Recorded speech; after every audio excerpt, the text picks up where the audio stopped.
Welcome to my channel. Try to hear the latest story. My girlfriend messaged me saying she's expecting, but it's not mine. I responded with, "Best wishes to the dad then." After that, I blocked her contact and mailed a sympathy for your upcoming duty card to the guy she mentioned. She was desperately attempting to contact me via mutual friends, insisting she had erred. I, 32-year-old guy, Ryan, am still processing how rapidly everything can explode. One moment you're organizing a short trip away, the next, well, this. It was a Monday morning, around 10 a.m. I was in a group session at work, device on mute, when it vibrated. A message from Amanda, 29, my partner of 3 years. We shared a home in my property, discussed engagement, the full package. Or so I believed. The message, "Ryan, I'm expecting. There's more. It's not yours. It's Kevin's. I'm truly regretful. We must discuss." Kevin, her colleague she'd been putting in many additional hours with recently. I'd sensed something off. Turns out my instinct wasn't merely overthinking. My first response, an odd serenity settled over me. The type that arrives prior to the chaos, or perhaps following the explosion when you're simply evaluating the wreckage in gradual motion. Yes, somewhere profoundly inside, but mainly, it was as if a mechanism shifted, tactical approach activated. I held off until my session concluded, returned to my workstation, accessed her details. My response? Best wishes to the father then. Then I restricted her contact. Immediately, no dialogue, no theatrics. She desired discussion. She selected her path, shared her update. Dialogue finished on my side. Following action, Kevin. I knew his surname, knew his workplace, identical firm as Amanda. Separate division, a brief lookup on a widely used career connection platform, and there, his image aligned with the man I'd observed her chuckling with overly eagerly at the previous office gathering. Located his professional location. Visited a paper goods shop during midday break. Selected a sympathy card. Not a newborn card. A sympathy card. Inscribed inside, to Kevin. Learned of your forthcoming obligation. Sympathies. Regards, Ryan. I dispatched it through an express delivery service to his workplace. Labeled priority. Childish? Possibly. Gratifying? Definitely. She resides in my residence. All expenses, home loan, all under my name. Her identity isn't on any document tied to this place. She relocated in roughly 18 months prior. Much of the furnishings is mine, from before Amanda. I departed work slightly ahead of schedule. Initial action, replace the locks on every outer entrance. Fresh latches, everything. Expense a few bucks, minor cost for tranquility. Then I began gathering her items, apparel, footwear, a surprisingly large quantity of cosmetics. Those small ornaments she'd placed throughout. I was systematic, contained it all, clearly marked. Amanda piled them near the entry, didn't experience rage, just productivity. She shattered our existence. I was merely clearing the debris. Now I anticipate. She'll return from her job around 6 p.m. Her access won't function. She'll attempt to reach out. Message, "Oh, hold on. She can't. Restricted. This will be intriguing." Update 1, 72 hours afterward. Well, it's been an adventure. Appreciate the feedback and private notes. Reassuring to realize I'm not entirely unreasonable for handling it this way. The 72 hours afterward means when I'm composing this. The primary clash occurred Monday night. Identical day as the message. So Monday night, about 6:15 p.m., my security camera alerts. Amanda, appearing puzzled, then irritated, fiddling her access in the mechanism. She attempts her device, likely discovering she's restricted. Then the knocking commences. Ryan, let me in." What is happening? My access isn't operating. I allowed her to continue for a solid 5 minutes. Then I cracked the entrance. Merely a sliver. Latch still secured. Amanda. Ryan, finally. My access. It's not your access now, Amanda. It's not your residence now. What do you mean? Stop acting this way. I mentioned I regret it. It was an error. An error? Becoming expecting by another guy is an error? Curious wording. Your possessions are contained near the entrance. I recommend you organize for somebody to retrieve them. Her complexion drained, then flushed. The self-importance began to emerge. You cannot simply evict me. I reside here. I possess entitlements. Me. In fact, you don't. Your identity isn't on the home loan, the agreement, or any service invoice. You were a visitor, and your visit has ended. The mechanisms are replaced. Then her device rang. She peeked at it. A fresh surge of alarm. Likely Kevin. Excellent. My message reached. Amanda. Kevin just contacted me. Panicking. What did you do? His co-workers are staring oddly. That delivery just arrived about an hour back. Me. Simply forwarded my best wishes to the joyful parent-to-be through delivery. Appeared suitable for a pressing issue. You're a jerk, Ryan. This isn't just, I committed an error, all right? A massive one. I was mixed up. I still care for you. Me. Care? Is that your term for it? Your meaning is adaptable. You must organize to collect your items. Forward me a message with a schedule. You'll receive a 30-minute slot.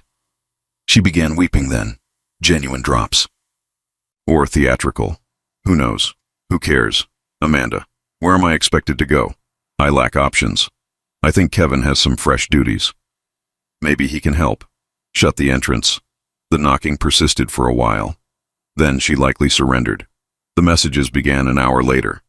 From a fresh message account. Initially remorseful. I erred. I realize. I'm extremely regretful. Can we kindly converse? Then insistent. You are indebted to me. I enhanced that residence. I invested effort into it. She selected a fresh bath drape once. And a pod organizer. Motivating. Restricted the fresh message. Then her closest pal, Melissa, began. Communications. Melissa. Ryan. Amanda is devastated. You cannot merely discard her onto the road. She's expecting. Her state isn't my duty, Melissa. She selected choices. She committed an error. She cares for you. Kevin was a brief lapse. You two were so solid. Evidently not solid enough. Her items are prepared for retrieval. You're being harsh. She requires your assistance. She requires reaching the parent of her child for assistance. My participation is finished. Restricted Melissa, now her mother. Carol has begun leaving recordings on my professional line, which I'm ignoring, simply allowing them to record. Ryan, this doesn't resemble you. Amanda is crushed. She's expecting goodness. You must display some empathy. She requires her items, and she requires a spot to remain until she sorts things. You cannot be this detached. The self-importance is incredible. They all appear to assume I'm simply expected to. What? Tolerate? It? Nurture another man's offspring because she erred? The nerve. She messaged me from yet another fresh account. Tenacious. I'll acknowledge that, insisting I cover a lodging for her, and provide her compensation for the sentimental effort of our partnership. I vow the web has damaged some minds. Flagged as junk. The containers remain near the entrance. Awaiting. Update 2. 1 week afterward. This previous week has been an education in rising self-importance and tried influence. Truthfully, it's nearly admirable if it weren't so lamentable. So, the containers. After a barrage of progressively desperate messages from multiple fresh accounts all now directed straight to junk, Amanda ultimately assigned Melissa to collect them. Last Wednesday, 2 p.m. I consented. Melissa showed up, appearing as if she'd tasted something sour. No, Amanda. Supposedly, Amanda was too sentimentally overwhelmed to attend. Sure. Melissa, she anticipates you'll assist me in placing these into my vehicle. Me, she can anticipate anything she wants. The arrangement was for collection. They're here. My role concludes at the doorstep. I positioned in the entryway, limbs folded. Melissa, you're incredible. She's expecting. You're truly going to force her expecting companion to handle all this? Her state and selection of mover isn't my issue. The containers are prepared. Melissa grumbled and exaggerated, creating a spectacle of how weighty some containers were. Required her 3 journeys, On her departure the final time, she paused. You know, she truly believed you two were eternal. Kevin was a foolish error.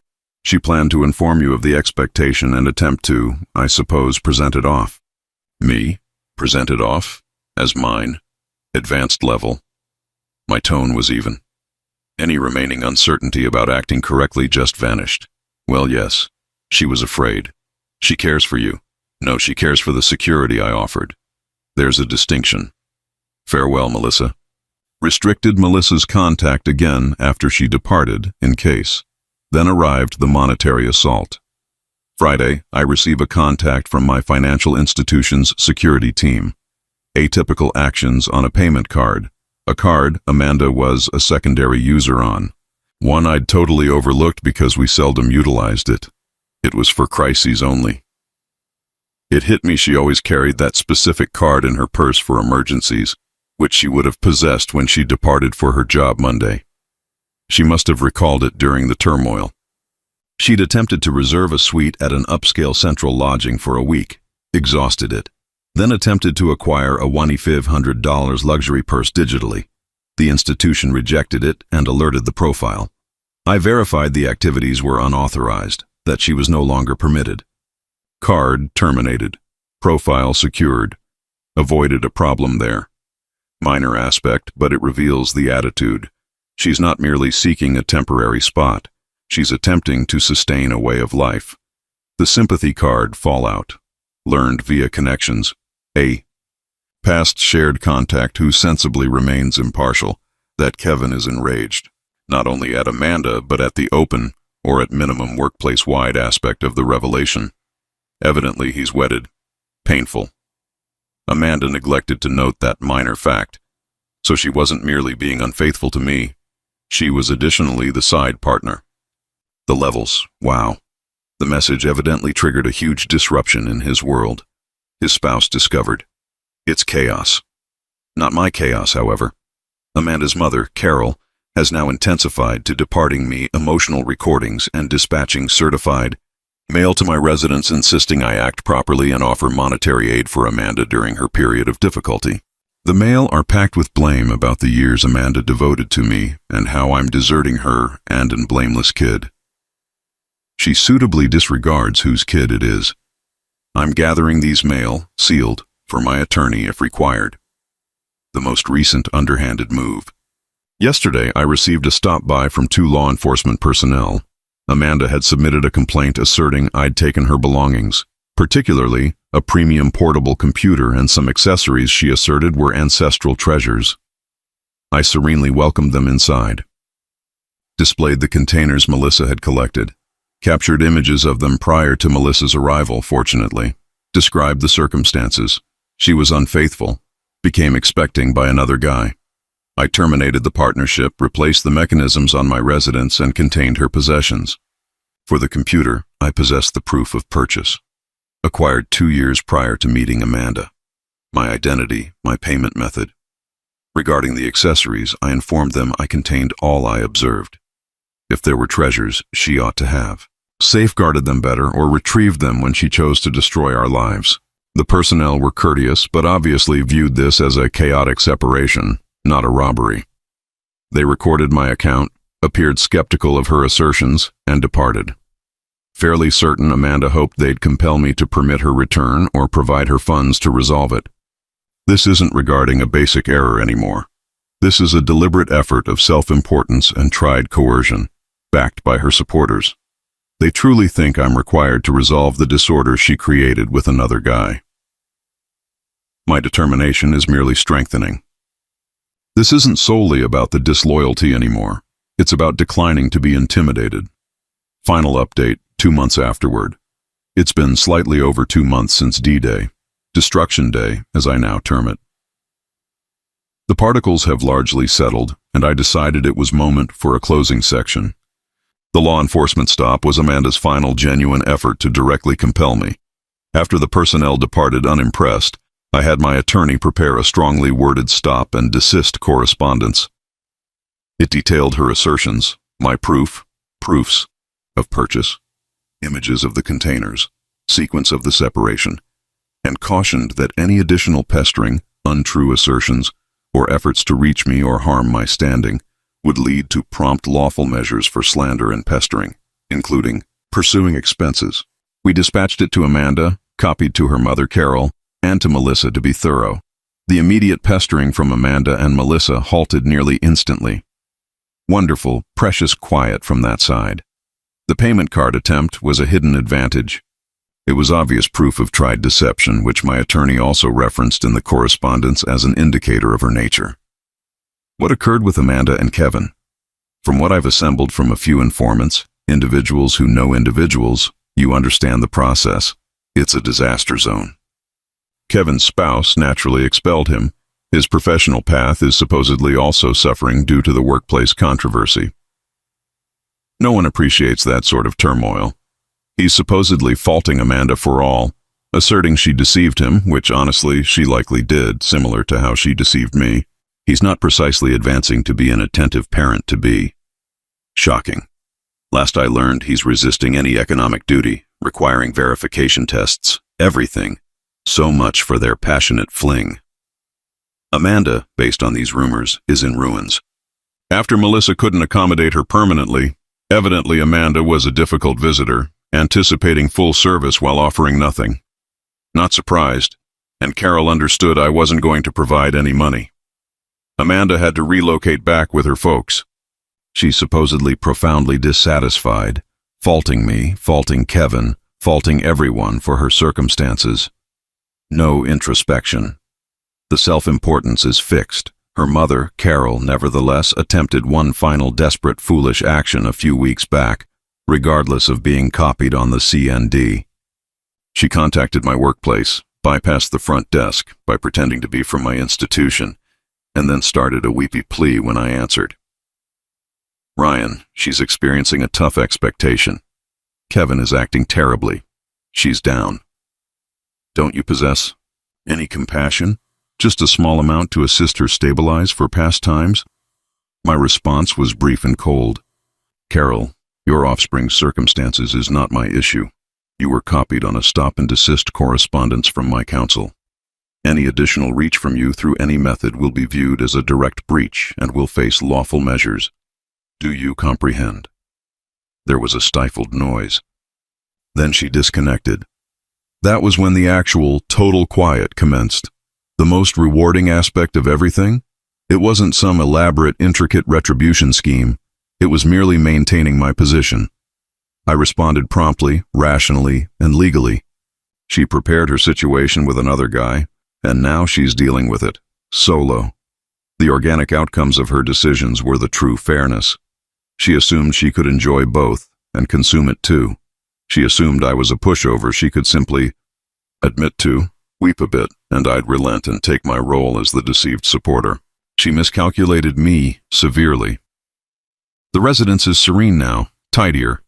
I've gradually begun altering things, rendering it entirely mine once more. It felt satisfying to remove the final remnants of her. The calm is amazing. I did receive one last secondary bit of amusement. A shared contact, whom Amanda had evidently attempted to lend a large amount from and was quickly denied, informed me Amanda had been griping that the sympathy on your upcoming duty message I mailed Kevin was the decisive blow for any possibility of him behaving properly toward her. She said it caused him to appear foolish and solidified his position against her. So that small act of calculated stationery, sent swiftly, it wasn't merely a poke. It was an accurately targeted strike that assisted guaranteeing the duty fell directly where it should, with Kevin and Amanda. They desired me to take on the results of their liaison. Instead, they're both confronting the complete, chaotic truth of their selections. And that, everyone, is the finest form of fairness. Suffer I'm advancing, much more aware, and with a far neater residence. Farewell.